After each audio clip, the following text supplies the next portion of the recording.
दोस्तों मैं सत्यम मिश्रा आप सभी का अपने YouTube चैनल पे स्वागत करता हूं और आशा करता हूं कि आप सभी स्वस्थ और मस्त होंगे। तो दोस्तों यहां पे हम तैयारी करेंगे हिंदी की, जो कि एमपी वर्ग 3 की शिक्षक भर्ती जो है होने जा रही है और उसमें जो है हिंदी की तैयारी यहां पे आज से स्टार्ट होगी और पहला प्रैक्टिस सेट है। दोस्तों शुरू से अंत तक पूरा वीडियो देखिएगा और लाइक शेयर सब्सक्राइब दोस्तों जरूर कर दीजिएगा। चलिए यहाँ पे टारगेट है कि 31 अगस्त को जो आपका पेपर होने वाला है उसको टारगेट मान के यहाँ पे तैयारी जो है वो की जाएगी। तो चलिए स्टार्ट करते हैं आज की क्लास का पहला प्रश्न। पहला प्रश्न बिल्कुल आपके सामने है कि हिंदी जो है किस परिवार की भाषा है? सामी हामी परिवार की, भारोपी परिवार की, काकेसी परिवार की या पापुई परिवार की? तो अगर हम बात करें यहाँ पे तो हिंदी जो है किस परिवार की भाषा है? तो हिंदी भारत यूरोपीय भाषा परिवार अर्थात अगर बात करें तो भारोपीय भाषा परिवार की भाषा जो है वो हिंदी है। तो इस प्रश्न का राइट जवाब क्या हो जाएगा? ऑप्शन नंबर दूसरा जो है बिल्कुल सही होगा। सभी भाषा समूह में भारोपीय भाषा परिवार जो होता है अगर बात करें तो सबसे बड़ा जो होता है आपका वो भारोपी परिवार होता है, सबसे बड़ा। ठीक है, वही बात करें तो इस भाषा समूह में अंग्रेजी जो है, प्राचीन भाषा पंजाबी, जर्मन, हिंदी और उसी भाषाएं जो हैं वो आती हैं। तो बिल्कुल इस प्रश्न का राइट जवाब यहाँ पे तो क्लियर हो गया कि इस प्रश्न का राइट जवाब क्या होगा? ऑप्शन नंबर जो दूसरा है वो बिल्कुल सही होगा। ठीक है, चलेंगे हम अगले प्रश्न की तरफ और अगला प्रश्न आपके सामने जो है आने वाला है और इस प्रश्न में भैया यहाँ पे पूछा गया है कि निम्नलिखित में से शुद्ध वर्तनी का चयन कीजिए। उन्नति लिखा गया है, उन्नति है, उन्नति है या उन्नति है? तो बिल्कुल यहाँ से आपको बताना है कि कौन सा वर्ड जो है वो शुद्ध है। तो बिल्कुल भैया अगर हम बात करें उन्नति जो यहाँ पे लिखा गया है वो दूसरा ऑप्शन जो है वो बिल्कुल सही है। उन्नति क्या है? एक प्रकार का एक स्त्रीलिंग शब्द है। क्या है? एक स्त्रीलिंग शब्द है उन्नति।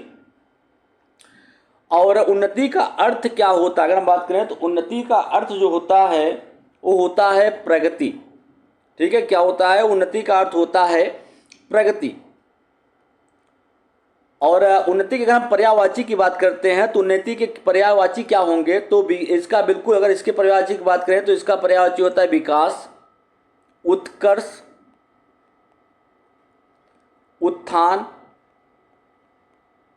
ये सभी क्या होते हैं? इसके पर्यायवाची शब्द होते हैं। चलेंगे भैया हम अगले प्रश्न की तरफ और अगला प्रश्न आपके सामने है और इस प्रश्न में पूछा गया है कि ध्वनि के मेल से होने वाले विकार को डैश कहते हैं? वर्ड कहते हैं, शब्द कहते हैं, संधि कहते हैं या वाक्य कहते हैं? तो अगर हम बात करें तो ध्वनि के मेल से होने वाले विकार को क्या कहा जाता है? संधि कहा जाता है। संधि का मतलब होता है मेल। जब दो या दो से अधिक शब्दों का आपस में मेल होता है और एक नए शब्द का विकार हो तो उसे क्या कहते हैं? संधि कहा जाता है। जैसे यहाँ पे अगर शब्द लिखा हो, सम लिखा हो और नीचे हलंत लिखा हो और यहाँ पे तोष लगा दें तो क्या हो जाएगा? ये संतोष हो जाएगा। अर्थात दो शब्द मिलकर एक नए शब्द का निर्माण करते हैं या एक नए शब्द का विकार होता है तो वहाँ पे क्या होता है? संधि होती है। जैसे यहाँ पे लिखा हो देव प्लस इंद्र, बिल्कुल अगर यहाँ पे लिखा हो देव प्लस इंद्र लिखा हो तो ये क्या हो जाएगा? दिवेंद्र हो जाएगा। बिल्कुल देवेंद्र हो जाएगा। और बिल्कुल ठीक है, तो यहाँ पे ध्वनि के मेल से होने वाले विकार को क्या कहते हैं? संधि कहा जाता है। चलेंगे अगले प्रश्न पे और अगला प्रश्न बिल्कुल आपके सामने है। अब यहाँ पे पूछा गया है कि संतोष शब्द में कौन सा उपसर्ग है? उपसर्ग की बात यहाँ पे की जा रही है कि ठीक है, बिल्कुल अगर बात करें तो यहाँ पे संतोष जो है दो शब्दों से मिलके बना हुआ है। पहले अगर बात करें इसको अगर हम दो भागों में तोड़ते हैं तो यहाँ पे सम हो जाता है और प्लस क्या होगा? आपका तोष होगा। तो यहाँ पे कौन सा उपसर्ग लगा हुआ है? यहाँ पे सम उपसर्ग का प्रयोग जो है वो हुआ है। ठीक है, सम उपसर्ग बिल्कुल अगर बात करें तो सम उपसर्ग से और शब्द कौन से बन सकते हैं? तो जैसे यहाँ पे लिखा हो संगम, इसके अलावा अगर बात करें संभव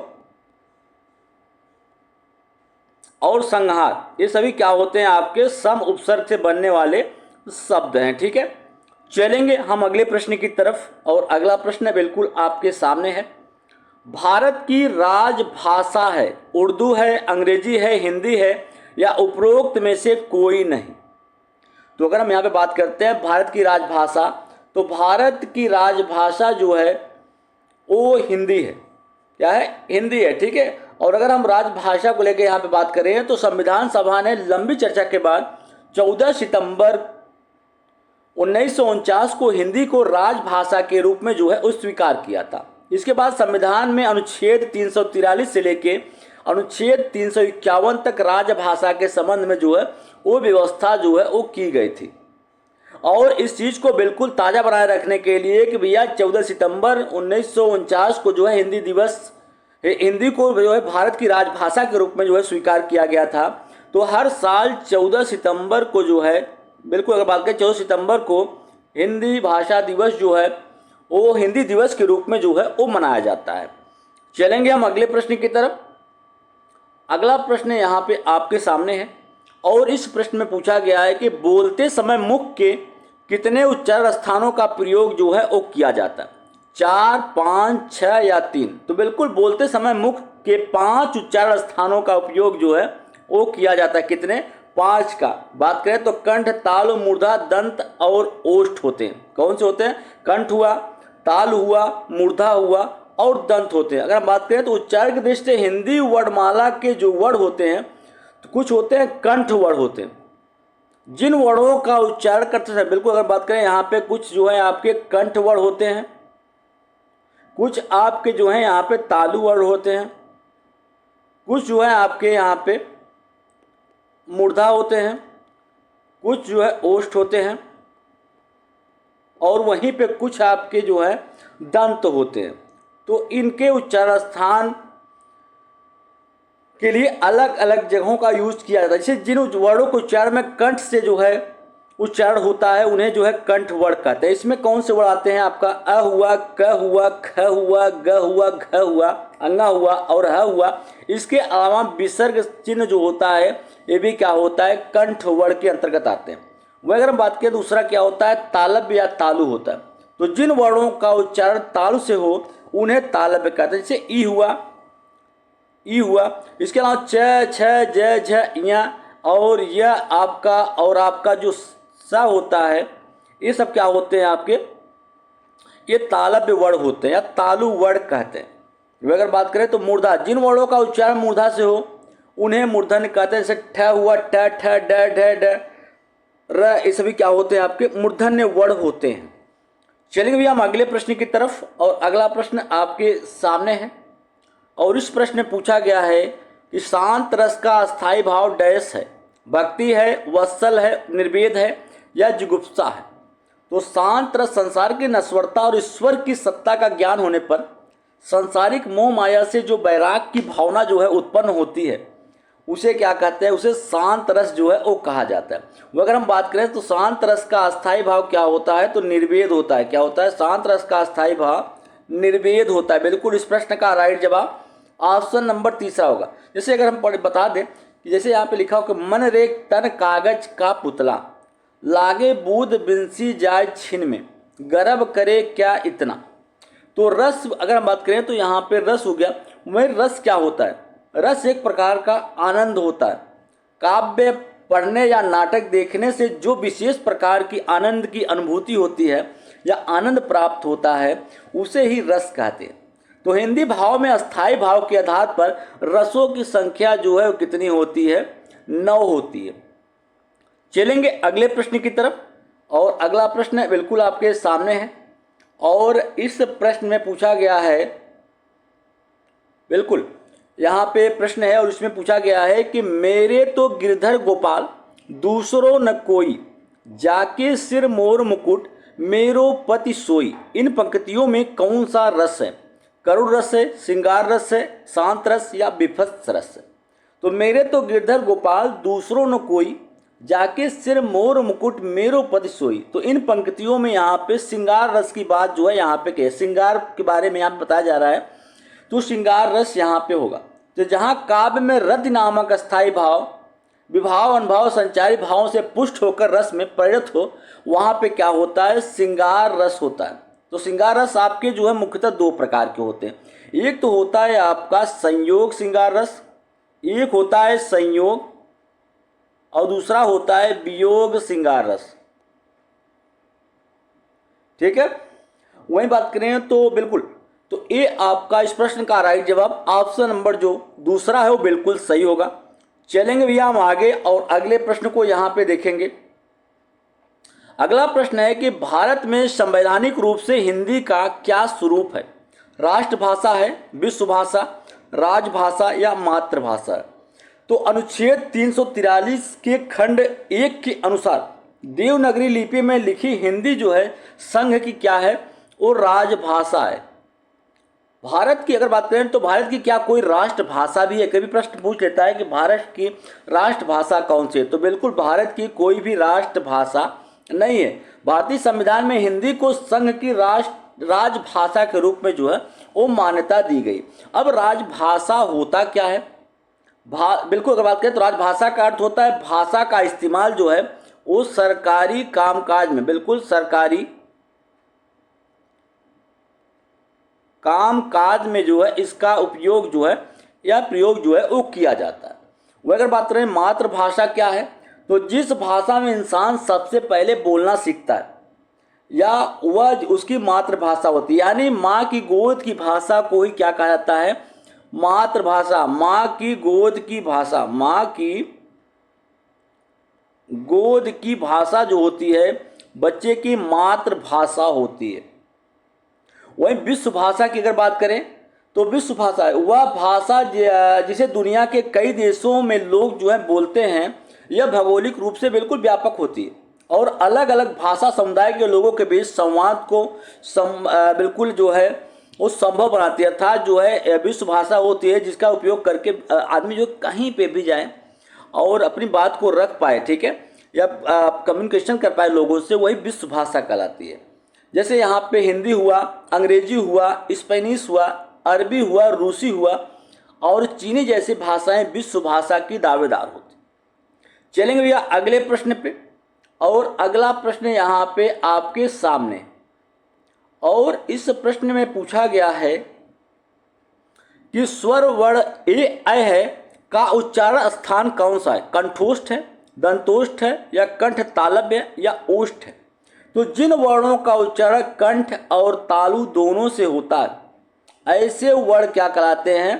कंठ तालव्य कहलाते हैं। तो जैसे ए ऐ बिल्कुल अगर बात करें तो कंठ से भी होता है और उसका तालु से भी संपर्क है, तो बिल्कुल ऐसे वर्ड क्या कहते हैं? आपके कंठ तालव्य। ए ऐ जो है आपका क्या है? कंठ तालव्य स्वर होते हैं, ठीक है। वही अगर हम बात करें यहाँ पे बिल्कुल कंठोष्ठ क्या होता है? जिन वर्णों का उच्चारण कंठ एवं ओष्ठ, बिल्कुल अगर बात करें कंठ के साथ साथ ओष्ठ का भी यूज हो रहा हो बोलने में उन वर्णों को, तो उन्हें क्या कहते हैं? कंठ ओष्ठ वर्ण कहा जाता है। जैसे यहाँ पे ओ लिखा हो, अब ओ आपका दो शब्दों से मिलकर बना होता है, इसमें आपका अ है और क्या है? ऊ है, तो बिल्कुल यहाँ पे आपके कंठ और ओष्ठ दोनों काम कर रहे हैं, तो क्या हो जाएगा? आपका कंठोष्ठ वर्ण होगा।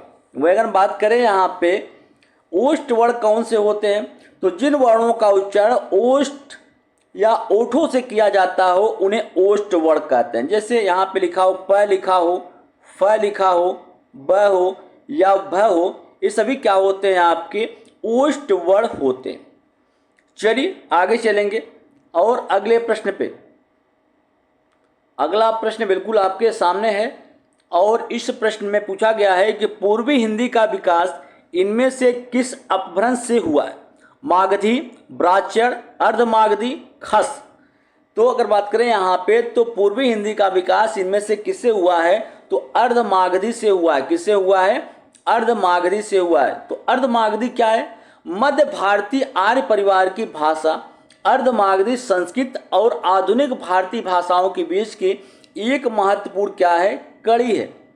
अर्धमागधी का अर्थ होता है, या अर्धमागधी शब्द का कई तरीके से अर्थ जो है वो किया जा सकता है। जो भाषा मगध के आधे राज्य में या आधे भाग में बोली जा रही हो उसे अर्धमागधी कहते हैं, या जिसमें मागधी भाषा के कुछ लक्षण जो है पाए जाते हों और उसे क्या कहेंगे? मागधी शब्द कहते हैं, ठीक है। बिल्कुल अर्धमागधी कहेंगे। तो इस प्रश्न का राइट जवाब ऑप्शन नंबर जो तीसरा है वो बिल्कुल सही होगा। चलेंगे हम थोड़ा से आगे और अगले प्रश्न पे। यहाँ पे लिखा गया है ख ग फ ध्वनियाँ किस भाषा की हैं? अरबी, फारसी हैं, अंग्रेजी हैं, बंगाली हैं या गुजराती हैं? तो ख ग फ जो ध्वनियाँ हैं वो किस प्रकार की ध्वनियाँ हैं?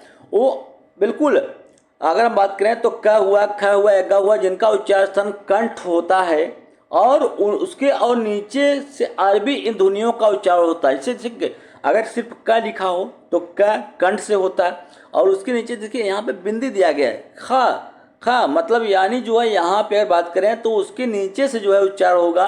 तो ऐसी ध्वनियाँ क्या कहलाती हैं? आपकी अरबी और फारसी ध्वनियाँ जो हैं वो कहलाती हैं। चलेंगे भैया आगे और अगले प्रश्न पे। अगला प्रश्न है यहाँ पे कि निम्नलिखित में से कौन सी भाषा पश्चिम हिंदी से संबंध रखती है? बांगरू हुआ, राजस्थानी हुआ, अवधी हुआ, भोजपुरी हुआ। तो अगर बात करें यहाँ पे तो पश्चिमी हिंदी का विकास जो है उस पश्चिमी हिंदी जो है इसका विकास जो है उस सैनी अपभ्रंश से हुआ है। तो पश्चिमी हिंदी की कुछ बोलियां जो हैं वो कौन सी होती हैं? ब्रज भाषा हुआ, कन्नौजी हुआ, बुंदेली हुआ, कौरवी हुआ या बोली हरियाणी हुआ, बांगरू हुआ, जाटू हुआ। ये सभी क्या हैं? आपके पश्चिमी हिंदी से संबंध रखती हैं। तो बिल्कुल बांगरू बोली जो है कहाँ से रखती है? वो पश्चिमी हिंदी से संपर्क रखती है। चलेंगे अगले प्रश्न पे और अगला प्रश्न बिल्कुल आपके सामने है और इस प्रश्न में कि कौन सी भाषा भारतीय संविधान की 8वीं अनुसूची में शामिल नहीं है? नेपाली, बोडो, सिंहवी या संथाली। तो भारतीय संविधान की 8वीं अनुसूचित में अगर हम शामिल भाषाओं की बात करें तो नेपाली शामिल है, बोडो शामिल है और संथाली शामिल है। तो सिंहली जो है ये आपकी 8वीं अनुसूचित में शामिल नहीं है। ठीक है, अगर हम बात करें तो प्रारंभ बिल्कुल इस अनुसूचित में 22 भारतीय भाषाओं को जो है वो शामिल किया गया। 8वीं अनुसूचित में 22 भाषाओं को जो है वो शामिल, बिल्कुल 22 भाषाएं जो हैं इसमें शामिल है, जिसमें से यहाँ पे सिंहली जो है सिंहली इसको शामिल नहीं किया गया है। तो प्रारंभ में 14 भाषाओं को संवैधानिक मान्यता जो है दी गई थी। बाद में जो है इसमें सिंधी भाषा को 21वें संविधान संशोधन अधिनियम 1967 काकोरी भाषा को जो है शामिल यहाँ पे किया गया था। चलिए अगले प्रश्न पे चलेंगे और अगला प्रश्न बिल्कुल आपके सामने है कि हिंदी भाषा जो है किस भाषा से उत्पन्न हुई है? संस्कृत, बिहारी, अपभ्रंश या द्रविड़ भाषा से। तो अगर हम बात करें तो ये बिल्कुल ये हिंदी भाषा किस अपभ्रंश से उत्पन्न हुई है? किस भाषा से? तो अपभ्रंश से जो है वो उत्पन्न हुई है। ठीक है, संस्कृत से पाली का बिल्कुल अगर बात करें तो संस्कृत से पाली भाषा और पाली से जो है प्रकृत और प्रकृत से जो है अपभ्रंश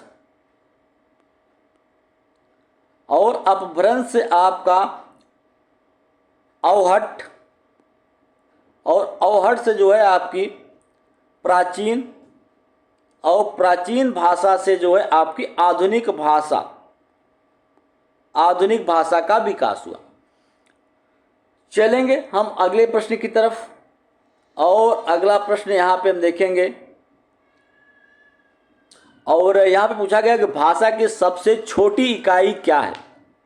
भाषा की जो सबसे छोटी इकाई है वो क्या है? बिल्कुल यहाँ पे लिपि है, वर्ड है, शब्द है या वाक्य है। तो भाषा की जो सबसे छोटी इकाई होती है क्या होती है? वर्ड होती है। और कई वर्ड मिलके जो है शब्द का निर्माण करते हैं और कई शब्द मिलके जो है वो वाक्य की रचना जो है वो करते हैं। तो इस प्रश्न का राइट जवाब बिल्कुल ऑप्शन नंबर जो दूसरा है वो बिल्कुल सही जवाब होगा। दोस्तों इसी तरीके से अन्य क्लास आपको मिलेगी और उसके लिए आपको जो है चैनल को सब्सक्राइब करना पड़ेगा और वीडियो को शेयर जो है वो करना पड़ेगा।